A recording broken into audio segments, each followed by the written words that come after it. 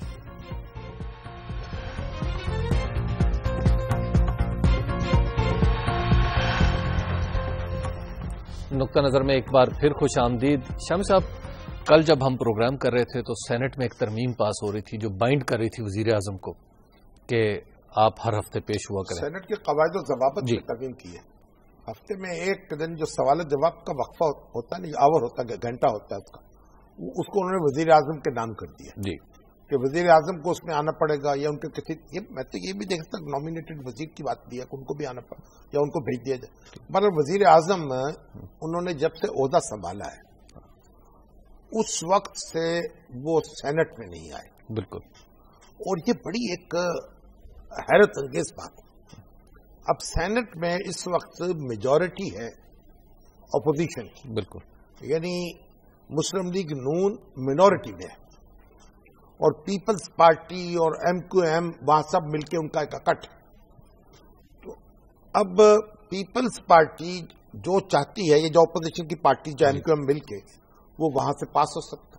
ٹھیک. تو انہوں نے اب یہ پاس کر دیا کہ وزیر اعظم کو آنا پڑے گا وہاں ہفتے میں ایک دن. اب اگر وہ نہیں آئیں گے، جی، ان کے تو ایک حسن اقبال نے شاید کہا اور ایک ان کے اور صاحبان نے کہ جی وزیر اعظم بہت کاموں میں مصروف ہیں تو ان کے پاس یہ وقت نہیں ہے کہ یہاں آئیں. بالکل. تو بھی اگر وزیر اعظم کے پاس وزیر اعظم بننے کے لیے وقت ہے تو سینٹ میں آنے کے لیے بھی ہونا چاہیے. شام صاحب، ایک بات کی جا رہی کہ یہ بائنڈنگ جو ہے صرف اخلاقی نوعیت کی ہے. نہیں، اخلاقی نوعیت کی تو بات یہ دیکھیے، وزیر اعظم پر کوئی آپ کوڑے تو نہیں برسا سکتے، لیکن دیکھیے جو نارمز کیا ہے، یہ پارلیمانی نظام تو چلتا ہی اپنی روایات پر ہے سارا. اور جس کی ماں ہے نا برطانیہ، وہاں تو تحریری دستور ہی موجود نہیں ہے. بالکل. تو روایات کے سارا معاملہ چلتا ہے. تو ایک روایت یہ ہے کہ وزیر اعظم ہوتے ہیں، اسمبلی میں آتے ہیں، ہر اہم